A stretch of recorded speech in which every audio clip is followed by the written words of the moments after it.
జై శ్రీరామ్. జై శ్రీరామ్. హిందూ మొదలైన ఈ ప్రభుత్వం కూలిపోవాలి. జై శ్రీరామ్. జై శ్రీరామ్.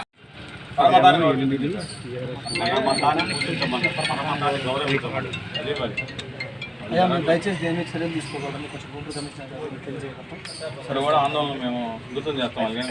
చేస్తాం. ఆ కూల్చివేత కుట్ర ప్రక్రియ మొదలైతే మాత్రం జై శ్రీరామ్ మొట్టమొదటి చేస్తాం దాచేపల్లి నుంచే ప్రారంభిస్తాం. జై శ్రీరామ్. హిందువుల ఐక్యత, హిందూ ధర్మంపై దాడులు నిద్రపోతున్న ఈ ప్రభుత్వం మేల్కోవాలి.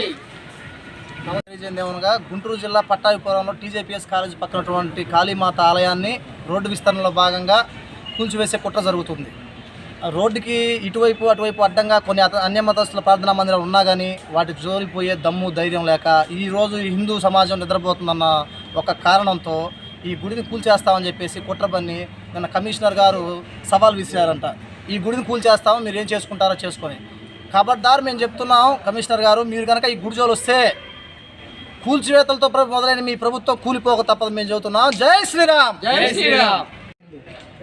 జై శ్రీరామ్. జై శ్రీరామ్. 2019 నుంచి వైసీపీ ప్రభుత్వం వచ్చిన దగ్గర నుంచి కూడా హిందువులంటే చులకనగా, హిందూ దేవాలయాలంటే చులకనగా, వాళ్ళకి చాలా అన్యాయంగా హిందువుల మీద దుర్మార్గంగా చేస్తున్నారు. గత టీడీపీ ప్రభుత్వంలో ఎలా చేశారో వీళ్ళు కూడా అదే విధంగా చేస్తున్నారు.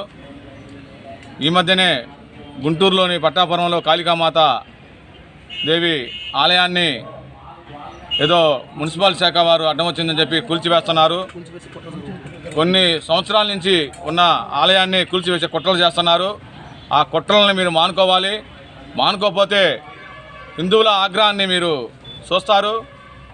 దయచేసి అటువంటి కార్యక్రమాలను మానుకోవాలని చెప్పి మేము తెలియజేస్తున్నాం. జై శ్రీరామ్. జై శ్రీరామ్. జై